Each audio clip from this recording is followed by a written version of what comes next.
G'day groovers, rockers and in between. This is Vinyl Vibes.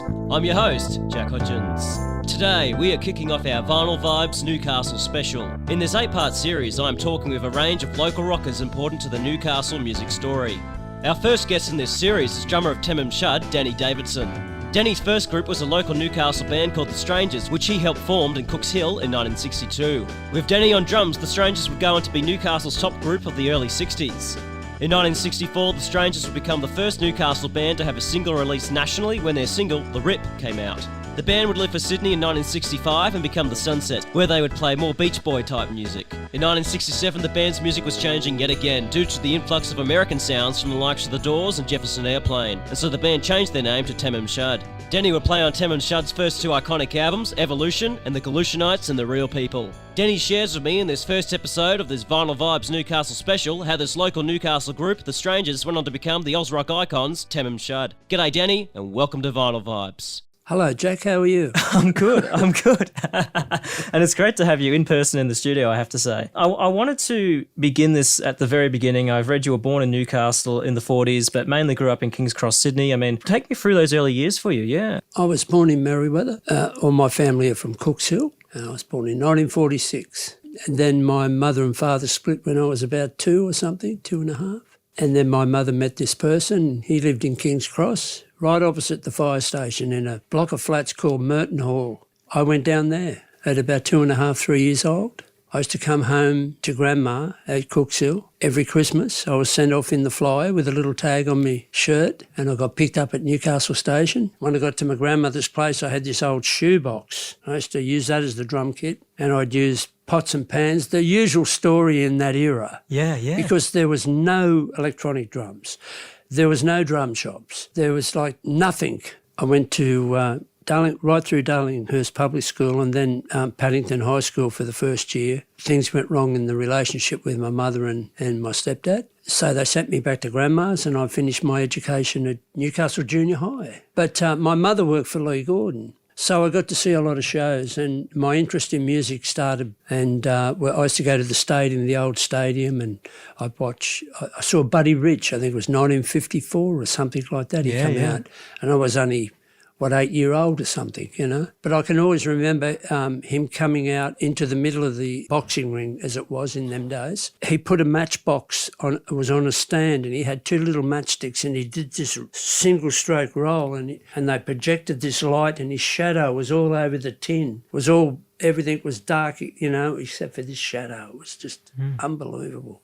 And that's still in my mind. It's probably exaggerated over the years, but I still remember that. But into rock, I remember the Canadian Hell Drivers come out to the showground to do all their tricks. And I went and saw them. And this bloke got into a box of dynamite and blew himself up. While he was doing that, they played Rock Around the Clock. And that was the first time I heard Rock Around the Clock. And I went, what's this? It's going to 1, 2, 3 o'clock. Oh, it was just wonderful. So I went and got the record. And I played the death out of it. And I always remember my stepdad coming in. He said, I've had enough of this. So he picked up the 45 and he threw it out into the street. There was a big awning because the fire station was right opposite in Victoria Street. We were the first story up. So he threw it and it skimmed over the top of the awning onto the street, and a bus ran over it. And I rushed down and I got it, and there was nothing wrong with it. Wow. So I kept playing it. He just accepted it after that. When did you get your first drum kit? When did that kind of... That happened in Newcastle. And I got my first drum kit, it would have been 1960, 61 maybe. I had a snare drum before that, and it was an Eric Delaney snare drum. It was a red sparkle thing, and it had a little symbol that come up on the side of it on this wooden stand. You wouldn't believe it. I loved it. But anyway, after that, my grandmother went for me a little bit, and I got a pearl bass drum. I think it only had one tom on the bass drum, and of course the snare drum, cymbal, hi-hat and all that. So that was my first drum kit, and that was how I met the boys. I had that drum kit. And Eric, Lindsay and Zach. So, well, actually I met Eric at work. He was a Boilermaker with me. But I met Lindsay and Zach. They were jamming with people up the road. And the bloke they were jamming with broke his arm. I said, oh, we need a drummer. And they said, well, we heard someone playing drums down the other block, you know. So I used to sit there, bang, bang away, you know. They've heard it, and that's how I met Lindsay and Zach.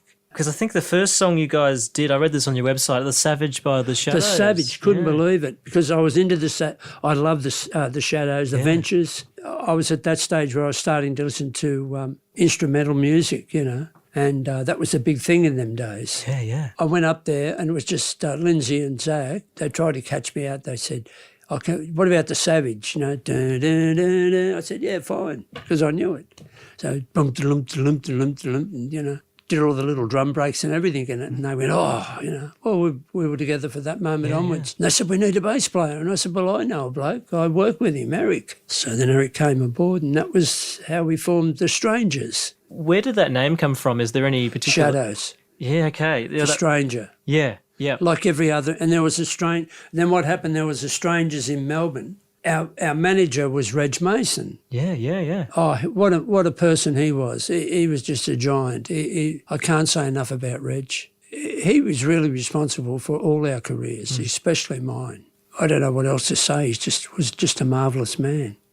He knew this bloke called Hillary. He was called the Chief or something because he used to go around for Astor Records and Reg run Rayford Records. And so he knew all these people. It was from Reg that our careers took off. And he put us under his wing. And we saw him as our Brian Epstein. You know, that's what we thought. We got our own Brian Epstein. And then, of course, the Beatles come along. But before that, we recorded The Rip. I think we did that I think it was released in 64, but we actually recorded it in 63. And like I told you before, it was going to be called Bombora. Yeah. But the Atlantics came along and we were filthy because we were surfers and they weren't. I don't even think they'd been for a swim. But we were genuine surfers, you know. We were in the Merriweather Ball Club and, you know, we were filthy about it. But anyway, we did shows with them. We got on well with them. The drummer, Peter Hood, he's a nice bloke, and I had a bit of a rapport for him for a while. Yeah, so we called it The Rip, and we were the first Newcastle band that I know of ever to receive a recording contract from a major corporation. Astor was pretty big in them days. I mean, apart from making televisions and things like that, they had a recording part, you know. Yeah. And I think, I'm not sure if it was 2UE or 2UW, but I think it was 2UE, played it for like 20 years before they gave their surf report. So that went well. But we had to change it to the Four Strangers because of the Melbourne band. Do you remember much about the writing process of that song at all? Yeah. It was written by Zach. Yeah. Straight off.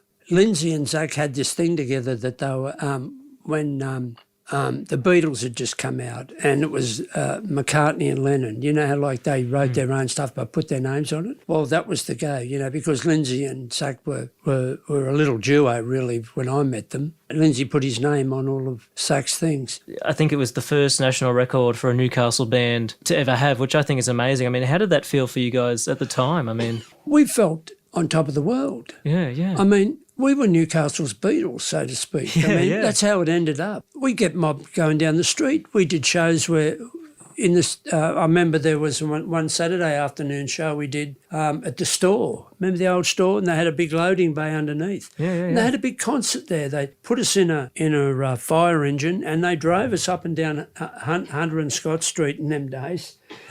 And then we went back to this loading bay. It was just full of kids, you know. Yeah. We were sort of mobbed and everything, you know. And then we did a big show at Nobby's Beach, and it's Everybody's Magazine was the big magazine in them days, and we were all over that, and I had all photos of it. But we all got mobbed and stuff, you know, like it was wonderful. We were like stars, you know, in our own little city, you know. Well, we were stoked. What was the Newcastle music scene like back then? Like fabulous. Yeah, paint me a picture for that. Yeah, fabulous. What was good about it? It was all over Australia. It wasn't just Newcastle. The way the country was, you had Sydney, which was the big town, and then there was like a big gap. You know, there was nothing between. I mean, I know there was Gosford, but Gosford was this little town, you know. So like there was Sydney, then there was Newcastle, and it were worlds apart. And so every city, everywhere had their own micro scene. But I remember Newcastle, everyone was working.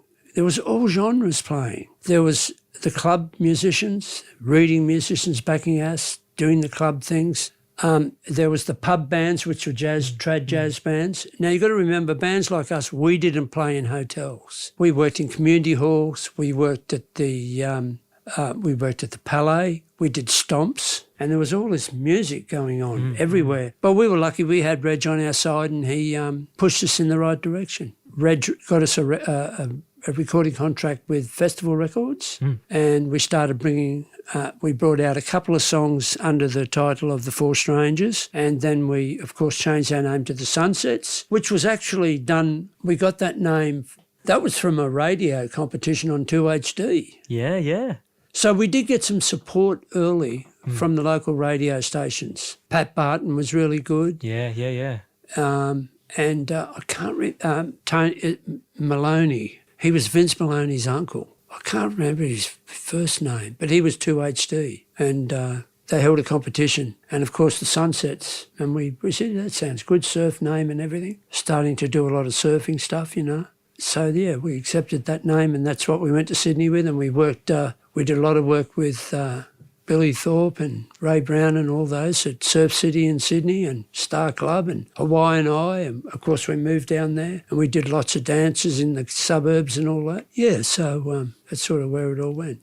Sydney at the time, because you guys moved from Newcastle to Sydney, I think, in the Sunsets. I mean, was Sydney seen as the big smoke at the time? Yeah. Oh, that was the top of the pile. Yeah. You know, I know they've got a song, New York, New York, if you make it there, you make it anywhere. Well, to us it was, hello, the big smoke. If we can get into Sydney, we've made it. We didn't think much of Melbourne. Yeah. Melbourne wasn't on our radar at all. All the people we loved were in Sydney. There was, Billy Thorpe and the Aztecs, Ray Brown and the Whispers. There was other bands, Max Merritt and the Meteors. Yeah. All the bands that we loved were in Sydney. It wasn't really much. I mean, I know there was some good stuff in Melbourne, but Sydney was more, I don't know, cosmopolitan, international or something.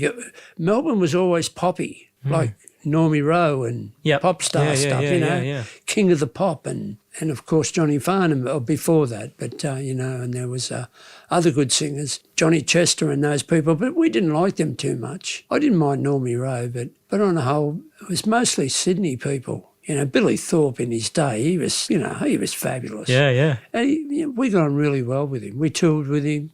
We got to know him fairly well. And all the Aztecs, Johnny Dick on drums, Teddy Toy on bass. I can't remember we didn't get very close to the original Aztecs because by the time we got to Sydney in 66, they were sort of starting to break up a bit, I think. And when we played at Surf City, they would go and Thorpe would mingle with us. So we got on well with Thorpe and that, but we didn't really associate with the band for some reason. But when the new Aztecs come in with Teddy Toy and Johnny Dick on drums and I can't remember the guitarist players, we got on really well. Went to parties together and all that sort of stuff and toured together. So that was really good. We thought, oh, well, we made it. So we continued doing records on festival and, of course, we did the Hot Generation, which was a great movie, and we wrote songs for that. But we only ever had one success on the charts, and it wasn't really a success, but it got up there in the top 6 or 7. It was the theme from A Life in the Sun, which was an instrumental, which was played by Sack Plate, wrote that. And so we didn't think much of it. I didn't like it at all, but it was one of those surfing sort of, boring. But later on in the Hot Generation, we wrote another song, or Zach wrote it, called Wind and Sea, which is a really good little spritey instrumental, which I thoroughly enjoyed. I think a big part of your journey in music was meeting Paul Witzig. Oh, yes. Yeah. We met him through Reg again, and he was our secret weapon. He met with Lindsay, Paul met with Lindsay, and they got on well. And from then we did 3 movies for him.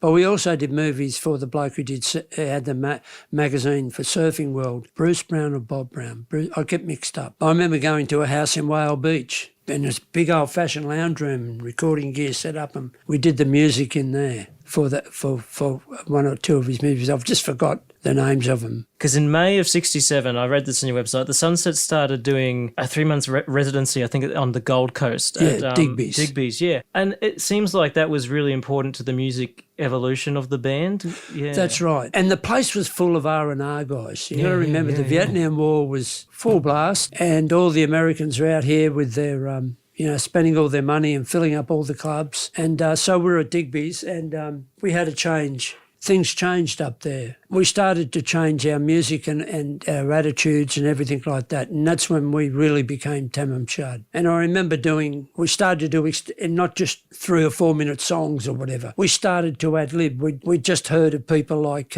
Paul Butterfield, for example, and Love. What a band Love was. Yeah. Well, those bands came into our life, into our radar. We wanted to emulate them. So Love, Paul Butterfield, and a few others. Spirit was another one. And they had this way of playing. And, of course, the Doors. Yeah. Creedence Clearwater. Yeah. And they did extended solos. I mean, on Love, on their first album, they had one whole side was one solo. And it was just wonderful. Mm-hmm. And we went, this is what we want to do. So all of a sudden, we weren't interested in getting a hit single. We wanted an album to change everything. And we changed our name to Tamam Shud. And we came back to Sydney, and of course we weren't the Sunsets anymore. No one wanted to know about us. Yeah. Except Clovelly Surf Club. God bless their souls. We played at Clovelly Surf Club as the Sunsets for years, every Sunday night. Yeah. That was our big show. And everyone would be there, would be packed. And we changed our name, we changed our music. Yeah. And all of a sudden we were doing more original stuff, extended solos. But we had this great ability to do that. We had this connection.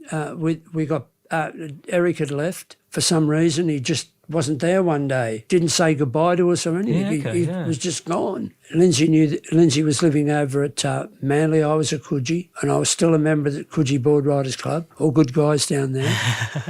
And anyway, so Lindsay said, I know this young surfer bloke, and he got Peter Barron in. And he wasn't the best of players, but he was sympathetic to everything that happened. And he just sort of weaved in and out of everything. He wasn't a dominant bass player at all. You can tell that by the record. But he allowed Zach and me and Lindsay to move, and especially myself. I had a lot of room, so I could do things, I wasn't just sitting playing 2 and 4 anymore. I was doing little things, doing odd time things, integrating, syncopating, which that's how I love music. I love music to be a movement, like a conversation, Yeah. Too many people are stuck in music as this is how it's got to be. It's got to be there. Yes. Got to play the same note in the same bit.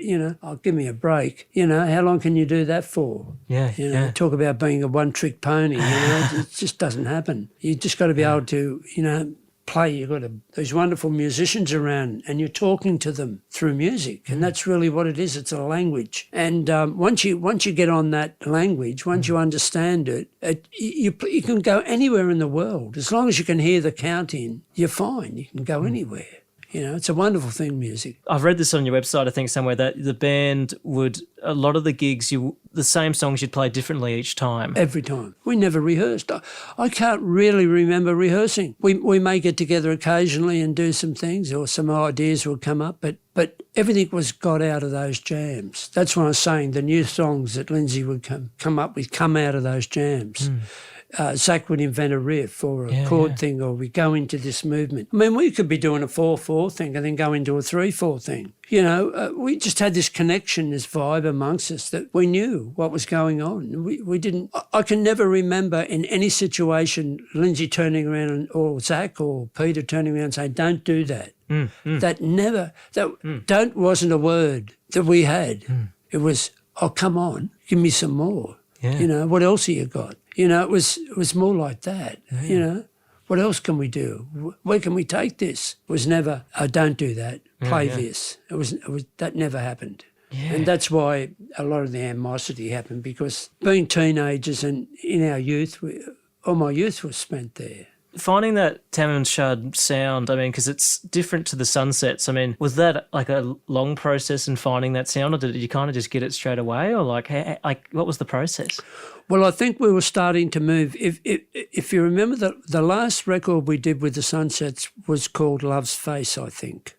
You can start to see that we're and in the Hot Generation too, you can start to see we're moving away from the 2.5 minute song, that we're starting to move away there. I think the influence that we got from the West Coast sound, you know, the California Heyday Speed and all that, we just absorbed it. I mean, we mentioned Paul Witzig a bit earlier, and because very important to getting the Evolution album out, obviously, because I mean that was because he was making a movie called Evolution at the time. Yeah, we'd done the Hot Generation, and he was doing another album, but another movie. This one, we were moving from longboards to shortboards. That's really the evolution.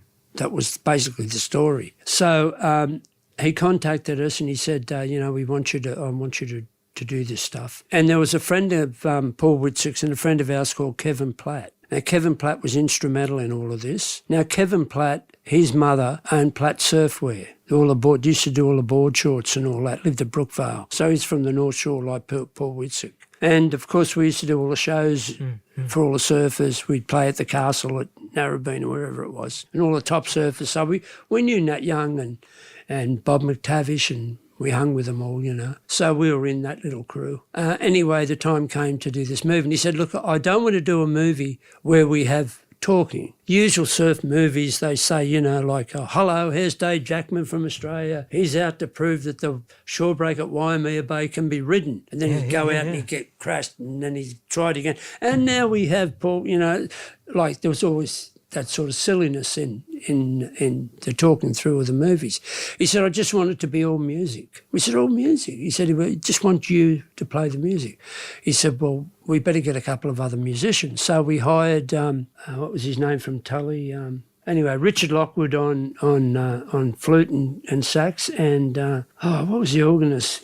We got those two blokes from Tully. A really good Sydney band too. And anyway, we did lots of shows with Tully. And anyway, so we went into the studio. Now, we'd not rehearsed anything, really. We had a couple of songs that we had done with Kevin Platt. So we went into the studio, Vice Sound Studios, and with Richard and Michael Carlos, that was his name. Anyway, so Michael Carlos, a great keyboard player. And he, American guy.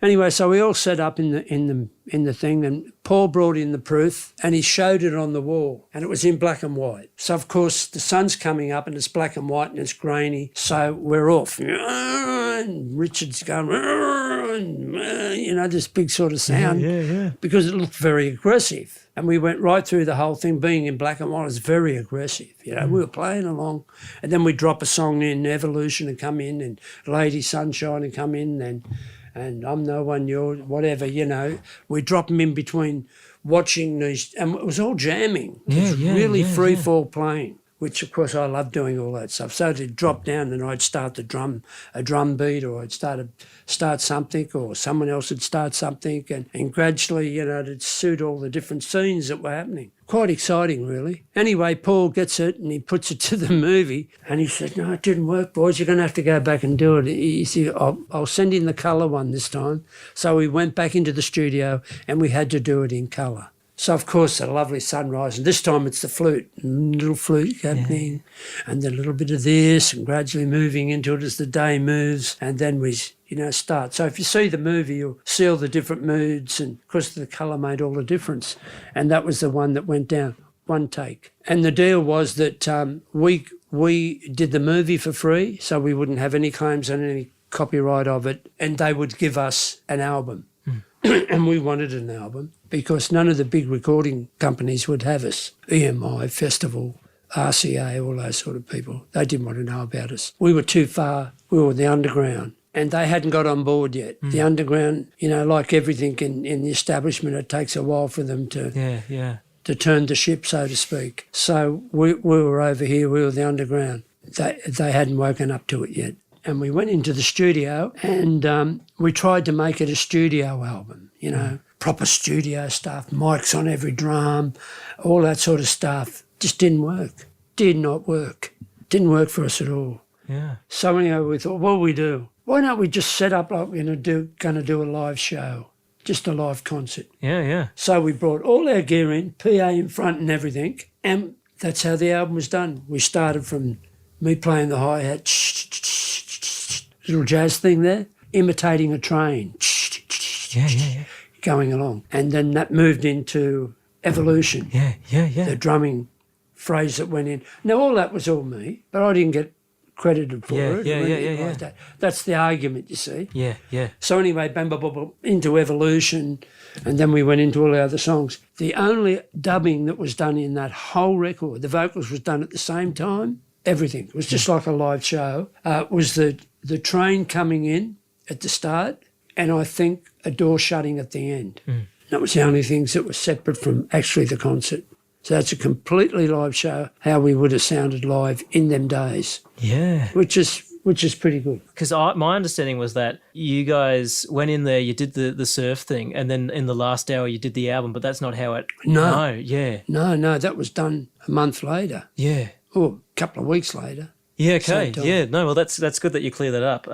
Yeah, well, I mean, you mentioned an interesting point that you guys try to do it as a proper studio album, miking the drums and all that. I mean, why do you think that didn't work for you guys? Like, what? We couldn't conform. We couldn't be railed in. Yeah, yeah. I mean, that's the only way I can think about it. We Carver Stewart was a studio. But the way the Shud worked, free form, you couldn't corral us into anything. You couldn't restrict us. We just had to be what we were, free spirits. You know, it's like saying to us if we're having a conversation, you can't say this, you can't do this, you got to say this, you got to say that. Yeah. Well, no, that's not how it worked for us. And that's why we were such a great concert band. We were a really good concert band. We used to fill Paddo Town all up and all those places. No of the big shows, big halls in them days. We were there all the time. We did some of the clubs, Checkers and things like that, and the North Sydney Disco. So we just set up in a concert like overhead mic on my bass drum and an overhead mic. That's all there is on my drums. There's no mics all over the place.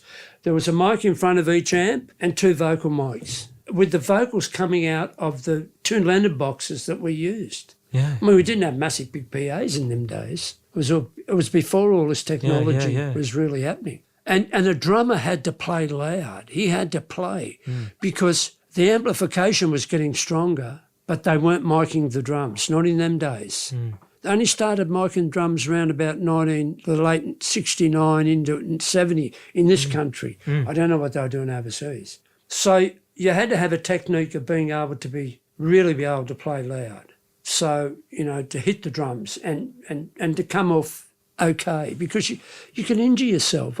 My hands were bloodied at the end of the gig. I'd have blood over my drum kit, everything like that. You didn't come out, you know, it was quite an effort.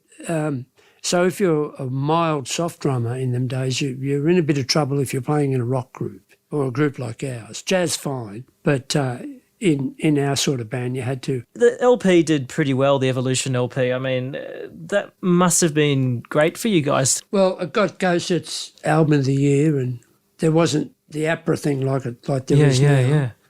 And in some quarters, people are saying this was the first original Australian rock album. Yeah. I mean, you got to think, and they go, oh, come on, no. The Easy Beats or something, or Billy Thorpe. No, they always had cover songs in there. They do a couple of originals and a couple of other people's songs. No, this was purely original. And it sold out really quickly. And because it was an independent record, there was not another pressing. So they did the first 10,000 pressings. It sold out pretty quick. In reality, we should have got a gold record for that. But we didn't do it. They didn't recognise us.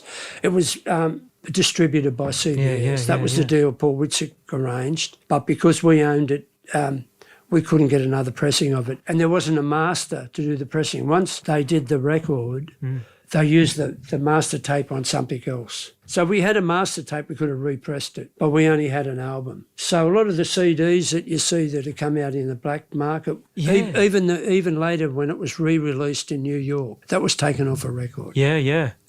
I mean, so in saying that, I mean, so the Evolution album didn't... Got no recognition. Yeah. It did in Go Set. Yeah. And by the other artists like, I think there was a board of people on Go Set that awarded things. Wendy Saddington was on it. She was a blues singer.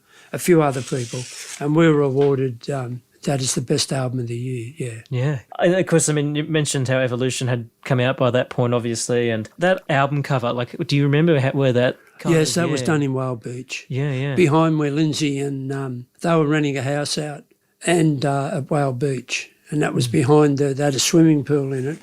I wasn't. I was at Balmain with Maureen. Peter and Lindsay lived in this flat with a few other people, this house with a few other people. And Zach lived at, he was in Manly. And so we all drove up there to get the photos taken. And that was done by, I believe Philip Morris took that photo for Go Set, because we were very popular in Go Set. We had a good rapport with Go Set and we were in it like every week. So we were one of their main bands in the Sydney part of it. Because those gigs after the Evolution album came out, I've read that you guys played to the movie in the background, the Evolution. That's right. Yeah. The first, in promoting the film, we were hired by Paul. We got well paid. Yeah. And we did, we were at the Union Theatre. It's called the Footbridge Theatre now, but Sydney University, because that's where we worked. We worked in the unis, Macquarie, Sydney, New South Wales, come up here to the start of the Newcastle Uni was just starting. It was just like a little room. So we played at this Union Theatre. We did 6 shows a week and we did it for like over a month, packed out every night. So we did Saturday afternoon, Saturday night. I think we did Friday, Saturday, Friday, Wednesday right through. So we did Wednesday, Thursday, Friday, Saturday afternoon, packed out. And what they did, and we didn't bring anyone else in for this, we just did it as the 4-piece, as our band. They project the movie and then we just start. And we had lots of percussive things too. I brought along tambourine, little cymbal chimes, bongos, all kinds of things. So it was like going back to 1905 or something when there were silent movies and they had to hire orchestras. And especially drummers and piano players. And that's how the name Traps come about for the drummers, because they would have all this stuff, anvils and pretending to be, make all the percussive sounds for the movies. Yeah. Well, anyway, we did similar. So we just played along and we'd drop a song in here, we'd play more ad-libbing and playing around and going to a jazz thing, a blues thing and all that kind of stuff. And we did all that for the full length of the movie. And we did that night after night, and by the end of it, we were just like, you wouldn't believe, it was just fabulous. Proceeded after that to record The Glutionites. That was a good album, which was paid for by the publishing company that Lindsay was in, which was actually at the end of the album was when it came out that he put everything in his name. We said, well, look, if that's how you're going to do it, we're all going to put a song on the next album. Yeah. A couple of songs each. So Zach said, I've got a couple of songs I'm going to do. And I said, well, I've got a couple I'd like to do. And Pete said, oh, well, I'll put one on. So that sort of took the wind out of Lindsay a bit and he asked Zach to leave. And my big regret is that I didn't leave with him. He promised me things to stay in the band and I stayed. The Glutionites was a good album. There's no doubt about it. The first environmental album. Talked about being ripped off and ripping up the trees and the trees and the grass and things like that. And I was promised certain things that I never received, and so I left after that. What did you think of the different guitar playing styles of Tim Gaze to Zach? I mean... Oh, look, Tim was a good player. He was young. He was only 16. Yeah. We were in our 20s. He did bring in that sort of youthful thing, But he hadn't... There wasn't a lot of... I missed the rapport I had with Zach. You could... Yeah. There wasn't that rapport. It was surface. It was diddly-diddly, it was all showy and diddly-diddly really quick and showy and all that, Some people are into that. I'm not into the showy bit as much as I'm into the soul. I miss Zach, to tell you the truth. I miss me mate, We've been together for a long time. thankfully for my wife, who stayed by me all the way through this. Yeah. Who geared me, told me not to lose faith. Because after this, I was shattered. I was a shattered person. Yeah. I didn't know what to do. And because I'd only ever played with these three people. Yeah. Well, two of them anyway, for all my musical career up in that stage, since I was 16 right through till I was about 23 or something. Those really informative years, you know, and I'd given my all. I did a last show with the Tamam Shud at the Dallas Brooks Hall in Melbourne, which was Evolution again. Yeah. That was a terrible vibe there. They sat on one side and I sort of sat over here in the show. So we didn't really speak at all. But the show was packed out and it went down well. I think there was 3 or 4 shows. And I liked the promoter. I wasn't going to do them. And he said, "Oh, please come down." And I did. I did come. I came for him. Didn't want to let him down. He had nothing to do with all of this. Well, what are you up to today? Like, what's happening? I have my sticks in my hand at some time every day. I have a quiet practice pad. I practice my rudiments. I practice the molar technique and I keep doing it, doing your 2s, 3s and 4s. I would be playing if I could find someone to play with. I'm not a punk drummer, but I don't like punk. I like rock, I like jazz. So in most genres I can handle quite well. I'm a good ad-lib drummer, so I can ad-lib virtually anything. I've got enough in the mailbox. So that's what I do. I just practice. I've got an electronic drum kit in my little drum room I got, and I go down there and I'm at least on that 3 times a week. Again, I just want to thank you for making the time to talk with me today, Danny. I think we've spoken about such great things. It's been an absolute pleasure, Jack. That was Dannie Davidson, drummer of Newcastle's very own The Four Strangers and of the iconic Tamam Shud. Tune in a fortnight for the second Vinyl Vibes episode in this Newcastle special when I talk with Newcastle music legend Rick Poynton. Remember to share this show with other music fans. And if you really like what you heard today, we'd love to hear from you. Thanks for tuning in to this episode of Vinyl Vibes. And to all you music lovers out there, stay groovy.